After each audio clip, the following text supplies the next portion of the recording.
Workflows. So in this video, I'm going to show you the principles of workflows. To get to a workflow, you go business divisions, then you go into your divisions, and then you'll see the workflow section down here. So I'm in a division called sales. I click into workflows. So these are the two columns of workflows you've got. You can have two types of workflows, one for purchase orders and one for invoices.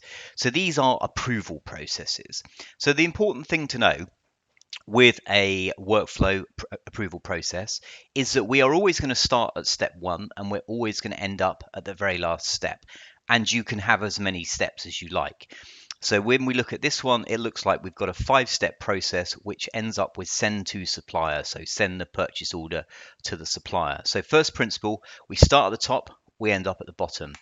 When we click in and look at the detail to edit this workflow, we will see the different steps with a bit more detail. So first things is that we can have a condition at the top of the workflow to decide whether or not we will use this particular workflow. So my one called order approval is not conditional. If it was conditional, I would switch the condition on and I would build my condition up. More of conditions in a moment. Step one, the department head happens to be me, is going to be asked to approve absolutely everything. It doesn't matter if it's £5, $5 or €5 or whatever it is. This person will be asked to approve everything because there are no conditions on the step. However, step two, the second step, has a condition which says basically only ask this person, let's say it's Harry, to approve if the net value is more than £10,000, dollars, whatever. Um, Going back to this step here, if the department head, me, had rejected the purchase request, then step two and above wouldn't even be looked at.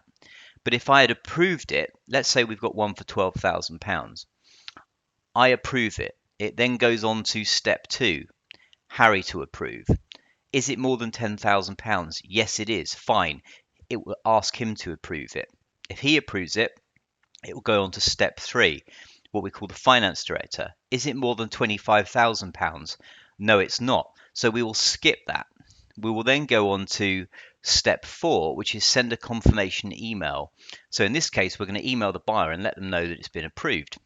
There's no condition on this, so it doesn't matter if it's a £10 purchase request. Martin approves it up here. We skip step two, we skip step three, we get to step four, we're going to do that one, and then we will go on and do step five, which is send the purchase order to the supplier, to the vendor. However, we will only do this if the buying category, which is a custom field, is not equal to Amazon. So for example, if somebody wants to buy something but they want to put it on credit card, then you can have a category as a custom field type. It could be set to credit card, and therefore you could use that condition to avoid trying to send out a purchase order to somebody who clearly doesn't want a purchase order. So I hope you understand the principles there. Let's look in a little bit more detail about the conditions that you have available, and you can build the conditions up. So it could be the net value is more than £10,000 and and net value is less than £19,000. So you've got that at your disposal to use. You've also got different conditions. So you've got the net and the gross value. You can use who raised the order, who the supplier is. You can categorize your suppliers in different types. What the product is, we'll only look at the first line item in an order to determine what the product is. Same for the project. We'll only interrogate the first line of the purchase. Budget. The budget condition can be over budget or in budget. So that can be used. And then you've got second order ref, which is basically if you're uploading purchases from a third-party system and you're populating the second order ref, which is a field you can enable, then you could use that value inside the approval process. Same for custom fields. You can create as many custom fields as you like, which all sit above the line item. And they can be used as well.